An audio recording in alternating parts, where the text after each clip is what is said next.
അർച്ചന ചേച്ചി LLB സീരിയലിൻ്റെ latest promo റിവ്യൂയിലേക്ക് എല്ലാ കൂട്ടുകാർക്കും സ്വാഗതം. ചന്ദ്രയുടെ വാക്കുകൾ കേട്ട് സമനില തെറ്റിയിട്ടാണ് അർച്ചന ചന്ദ്രയുടെ ചെകിടത്തടിക്കുന്നത് കേട്ടോ. പക്ഷേ ചന്ദ്രയ്ക്ക് അതൊരു ഭയങ്കര ഷോക്കായി. ചന്ദ്ര ഇന്ന് വരെ ചന്ദ്രയെ ആരും നുള്ളി നോവിച്ചിട്ട് പോലും ഇല്ലല്ലോ. ചന്ദ്രയ്ക്ക് സമനില തെറ്റിയിട്ട് ചന്ദ്ര അങ്ങനെ അർച്ചനയെ കുത്തിപ്പിടിക്കണം കേട്ടോ. മുടിയിൽ അങ്ങനെ കുത്തിപ്പിടിച്ചിട്ട് അർച്ചനയെ ചോദ്യം ചെയ്യണം കേട്ടോ. എൻ്റെ ഭർത്താവിനെ നീ വലവീശി പിടിക്കാൻ വേണ്ടി നിൽക്കുന്നതല്ലേ? എൻ്റെ ഭർത്താവ് നീയും ആ JKയും തമ്മിലുള്ള ബന്ധത്തിനെക്കുറിച്ച് ആലോചിച്ചിട്ട് എൻ്റെ ഭർത്താവ് ഭയങ്കര ടെൻഷനിലാണ്, അതിൻ്റെ കാരണം നീയാണ് എന്നെല്ലാം പറഞ്ഞിട്ട് ഉന്തും തള്ളുവാണ് കേട്ടോ.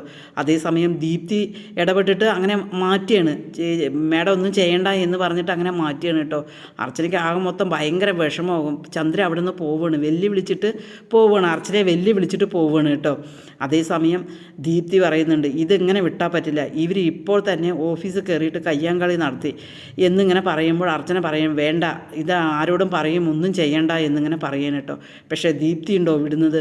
ദീപ്തി എന്തായാലും ശരി അച്ചുവിനെ ഫോൺ വിളിക്കുകയാണ് കേട്ടോ. അച്ചുവിനോട് ഫോൺ വിളിച്ചിട്ട് കാര്യങ്ങളെല്ലാം പറയാണ്. ഇന്നിങ്ങനെ ഓഫീസിൽ കയറി വന്നുവെന്നും അർച്ചന മേഡത്തിൻ്റെ മുടി പിടിച്ച് വലിച്ചു എന്നെല്ലാം പറയണം കേട്ടോ അച്ചുവിനോട്. അച്ചുവിനത് കേൾക്കുമ്പോൾ തന്നെ കലി കയറുകയാണ് കേട്ടോ. അച്ചു വന്നിട്ട് ആ ശരി എന്നാൽ ഞാൻ വേണ്ടതുപോലെ ചെയ്യാമെന്ന് ദീപ്തിയോട് പറയണം കേട്ടോ. ദീപ്തി ഫോൺ ചെയ്തത് അർച്ചനയൊട്ട് അറിഞ്ഞിട്ടില്ല താനും.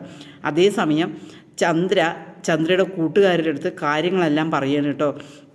വിജയേട്ടൻ ഇപ്പം എന്താണെന്നറിയില്ല, അവളുടെ പിന്നിലാണ്, അർച്ചനയുടെ പിന്നിൽ തന്നെയാണ്, എനിക്ക് ഭയങ്കര പേടിയാവുന്നു എന്നെല്ലാം ചന്ദ്രയുടെ കൂട്ടുകാരിയോട് പറയണം. അതേസമയം ആ കൂട്ടുകാരി അതെല്ലാം കേട്ടിട്ട് പറയണം, നീ നന്നായി സൂക്ഷിക്കണം, എരിവും തൊങ്ങലും വെച്ചിട്ട് ആ കൂട്ടുകാരി ചന്ദ്രയെ കയറ്റി വിടുകയാണ് കേട്ടോ, എരിവ് കയറ്റി വിടുകയാണ് കേട്ടോ.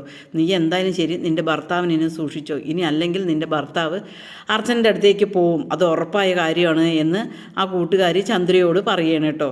ഈ ചാനലൊന്ന് സബ്സ്ക്രൈബ് ചെയ്ത് സപ്പോർട്ട് ചെയ്യണമേ.